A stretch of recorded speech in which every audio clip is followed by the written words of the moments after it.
Mga kababayan, patuloy tayong lalaban sa kasakiman ng mga iilang mataas na opisyal ng ating pamahalaan.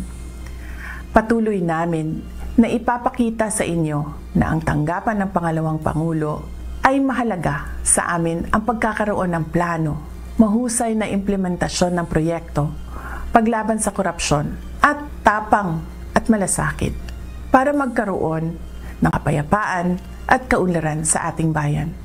Labanan ang kasakiman. Ito ang pangako ni Vice President Sara Duterte sa mga Pilipino kasabay ng ginawa niyang pag-uulat kaugnay ng mga serbisyo at programang naihatid ng Office of the Vice President ngayong taon.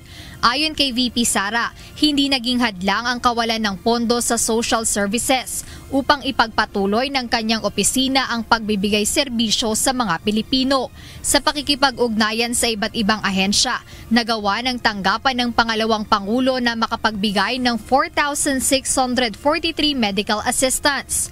Nakapagkaloob din sila ng 1,377 burial assistance at tulong sa 73,054 na pamilyang nasalanta ng mga kalamidad ngayong 2025. Kasama rito ang 2,514 bags of 25 kilo rice para sa mga apektado ng lindol sa Cebu at pagputok ng Mount Canlaon, pati ang pagpapakain sa 1,866 volunteers at rescuers sa pamamagitan ng Kalusugan Food Truck.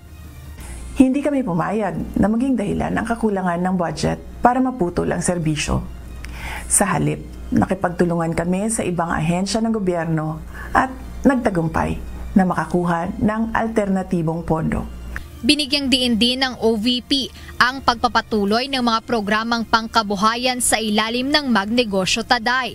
Naitala rin ng OVP ang malaking tagumpay ng 1 Million Trees Campaign matapos makapagtanim ng higit 1 milyong puno 3 taon bago ang orihinal na target.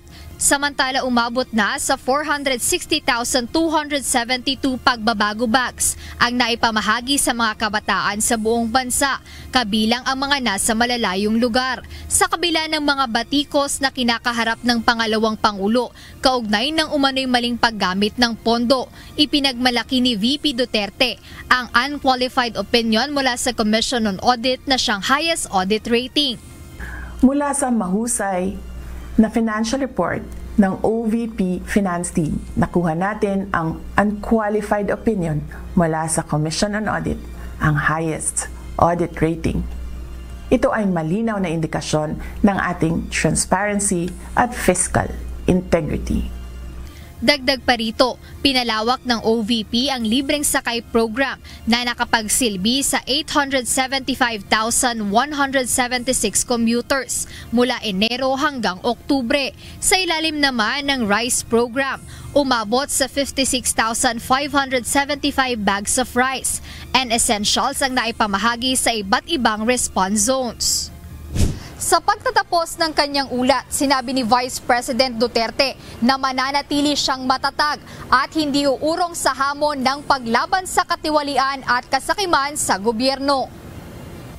Aniya, magpapatuloy ang OVP sa paghahatid ng serbisyong may integridad, malasakit at kahandaang tumugon sa pangangailangan ng bawat Pilipino. Jedne Resina, UNTV News and Rescue. Diyos ang aming sandigan, serbisyo publiko ang aming pinahahalagahan.